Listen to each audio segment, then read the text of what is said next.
La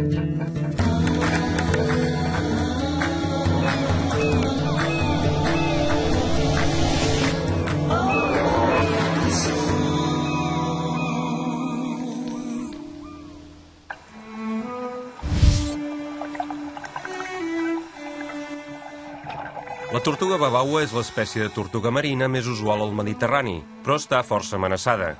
La destrucció de platges, les captures accidentals i la ingestió d'hams o plàstics provoquen el declivi de la població. El CRAM, el Centre de Recuperació d'Animals Marins, ha iniciat un ambiciós projecte, únic al món, de reproducció assistida d'aquesta espècie. El CRAM ha rescatat, curat i reintroduït més de 500 exemplars d'aquest rèptil, però a les seves instal·lacions del Prat de Llobregat hi ha en aquests moments 6 individus que per la seva discapacitat no podrien viure en llibertat. Entre ells hi ha Massa Gran, un mascle de 119 quilos que fa honor al nom que li han posat. Massa Gran havia viscut tancat en un aquari i no serà mai retornat al mar, però pot ajudar a la seva espècie.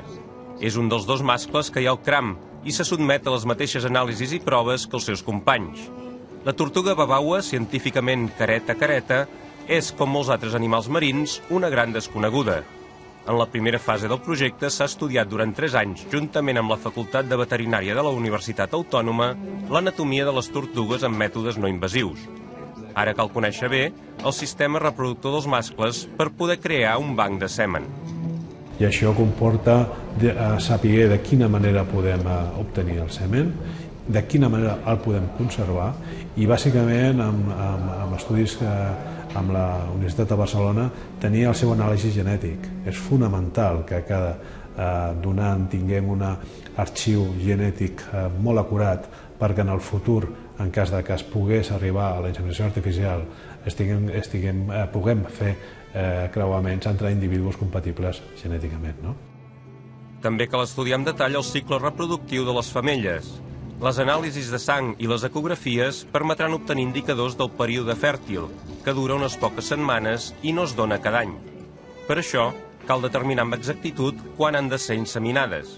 El pas següent serà provocar de forma no invasiva, potser amb algun fàrmac, l'ovoposició o posta dels ous. Per les seves discapacitats, aquestes tortugues no tornaran a viure en llibertat, però si tot va bé, la seva descendència sí. La reproducció assistida no és una solució al declivi d'aquesta espècie, però juntament amb la recuperació d'hàbitats i acords amb pescadors, entre altres mesures, serà una eina més per preservar una espècie considerada de protecció prioritària per la Unió Europea.